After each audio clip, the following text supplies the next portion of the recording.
Olá, meu nome é Marcelo e o tema que eu escolhi de linguagens, códigos e produção de texto foi figuras de linguagem. Até porque é um tema que está presente na gramática, é um tema que está presente em vários movimentos literários, usados por muitos autores, poetas, e também é importantíssimo saber um pouco de cada um deles, né, na hora de produzir um texto e aí por diante. Eu vou falar um pouquinho de cada um, tá? Eu vou começar aqui pela metáfora. E aqui eu coloquei exemplos de cada um deles para o melhor entendimento, tá? O primeiro, que é a metáfora. Eu tenho aqui um exemplo da Cecília Meirelles, no qual ela fala: na trama da minha ausência, inventaram tela falsa. Então, o que seria uma metáfora? Metáfora é nada mais, nada menos que eu trocar um termo pelo outro. Por exemplo, nesse exemplo eu tenho aqui, inventaram tela falsa. O que ela quer dizer com tela falsa? Ela quer dizer uma personalidade falsa, um perfil falso. Então ela trocou um termo por outro, no caso por tela, certo? Para ter ali um melhor entendimento, uma produção literária melhor, certo? Metáfora se resume basicamente a isso. Metáfora é aí talvez uma das figuras de linguagem mais usadas, até é um termo bastante popular, né, hoje em dia. O segundo, gradação.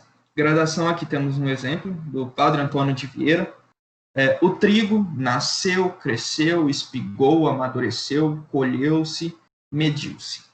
Eu acho que aqui a gradação ela se explica até pelo próprio nome, né? E até pelo próprio exemplo. Nasceu, cresceu, espigou, amadureceu, colheu-se, mediu-se. Ou seja, são etapas sucessivas. Pode ser crescente, decrescente, mas ali é um conjunto de etapas que vão se sucedendo, certo? É isso que é gradação. O terceiro é antítese. O que seria antítese? Aqui temos um exemplo do Gregório de Matos. Nasce o sol e não dura mais que um dia. Depois da luz, se segue a noite escura. Ou seja, são ideias opostas na mesma frase. Nasce o sol e não dura mais que um dia. Depois da luz, se segue a noite escura. Então eu tenho o nascimento do sol e depois ele não dura muito. Eu tenho a luz do dia e depois eu já tenho a noite escura. Então eu tenho ideias opostas na mesma frase. É isso que é antítese. A nossa quarta figura de linguagem, paradoxo. Amor é fogo que arde sem se ver, é ferida que dói e não se sente, é o contentamento descontente, é dor que desatina sem doer. Ou seja, é uma presença de ideias diferentes, de duas ideias diferentes, que acaba não sendo muito lógico. Como que o amor é um fogo que arde sem se ver? É uma ferida que dói, mas não se sente. Ou seja, são ideias opostas que acaba de alguma maneira não sendo muito lógica. É uma ferida que dói, mas você não a sente. A quinta figura de linguagem, o eufemismo. É um uso muito corrente na linguagem popular, tá? E ela é usada para amenizar a realidade. Como, por exemplo, aqui, ó. Sua Excelência, nobre deputado, não tem respeitado os cofres públicos e, além disso, está faltando com a verdade diante da Assembleia. Ou seja, foi um jeito mais bonito.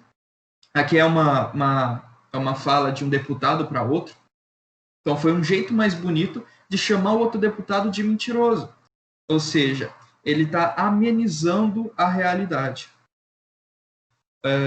A sexta, a prosopopeia, uma personificação. O próprio nome diz, uma personificação. Ou seja, é algo que é inanimado e eu vou transformar ele em animado, seja racional ou não. Então, por exemplo, essa subida é antiga e dura.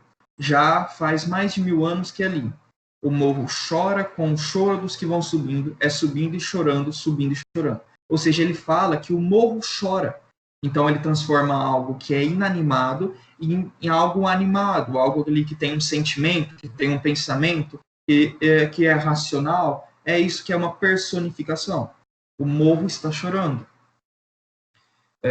Na sétima, apóstrofe, desculpa.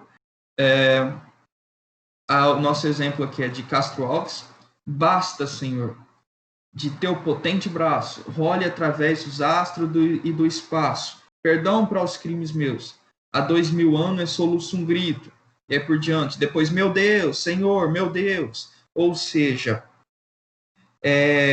quando ele invoca alguém, quando ele chama por alguma coisa, certo? Então, Senhor, meu Deus, meu Deus. Quando a apóstrofe é quando você está invocando alguém, chamando por alguma coisa, certo?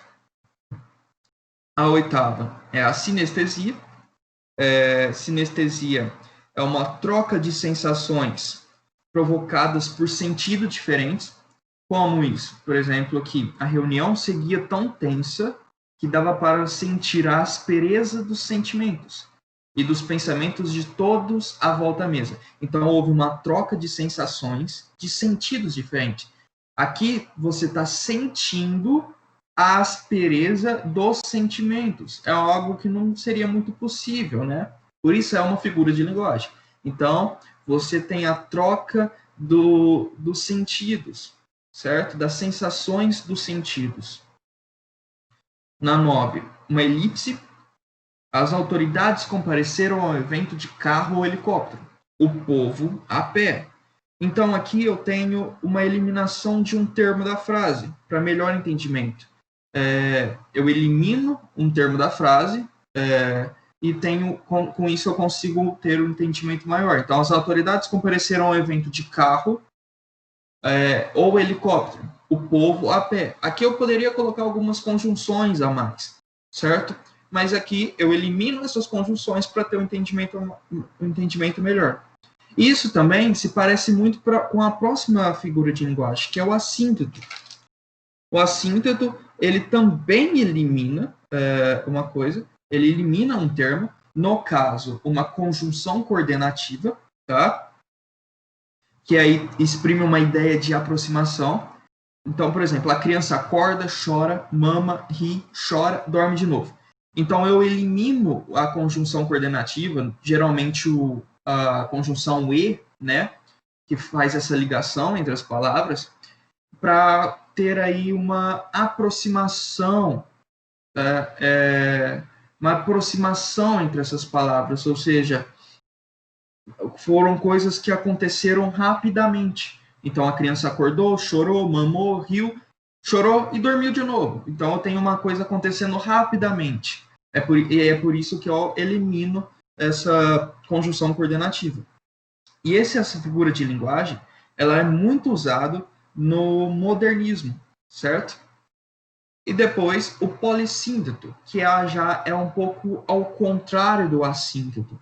Né? Aqui temos o exemplo. Vão chegando as burguesinhas pobres e as criadas das burguesinhas ricas e as mulheres do povo e as lavadeiras da redondeza. Esse foi escrito por Manuel Bandeira. Então aqui eu tenho uma repetição da conjunção coordenativa, que geralmente é o e, certo? Isso também foi muito usado no modernismo, mas também no barroco e também no romantismo. A 12, aliteração. Um exemplo aqui de Cecília Meirelles. O colar de Carolina colore o colo de Cal, torna coroada a menina. Então, o que seria isso? Só com exemplo, dá para perceber que tem um efeito sonoro aqui, né? Então, eu tenho uma repetição de um fonema consonantal. E isso é muito utilizado na literatura em geral, em músicas, em cantigas, certo? Trava-línguas, por exemplo. Então, o colar de Carolina, colore o colo de Cal, ou seja, todos ali têm um fonema consonantal, uma consoante parecida, né? O co, o k, certo? 13. Assonância. Na tarde clara, arisca, áspera, áspera e alta. A asa risca o ar. Bem parecido com a literação, né? Mas a assonância ela tem uma diferença. A assonância ela tem uma repetição vogal. Então aqui nós temos uma repetição, por exemplo, do A. Você vê que tem a repetição do A em todas as palavras. certo? E isso também foi utilizado muito no simbolismo e no parnesianismo, certo? E por último, a última figura de linguagem é a perífrase. Um exemplo de Olavo Bilac: última flor do Lácio, inculta e bela, és a um tempo esplendor e sepultura. Explicando de um grosso modo, a perífrase ela traz um rebuscamento, ou seja, ela meio que traz um rodeio na frase. Por exemplo, aqui esse exemplo de Olavo Bilac, quando ele diz última flor do Lácio, ele está fazendo uma alusão à língua portuguesa. Então, em vez de ele falar a língua portuguesa, inculta e bela, ele utiliza essa perífrase, última flor do Lácio. Do Lácio. Então, aí tem um rebuscamento da linguagem. E é isso que é perífrase. Bom, isso foi uma aula rápida, né? Eu trouxe aqui algumas figuras de linguagem, muito usada aí na gramática, muito usada na literatura, muito usada. Cada movimento literário tem aí os seus principais usos, muito usada na produção de texto, e é isso. Eu agradeço e obrigado.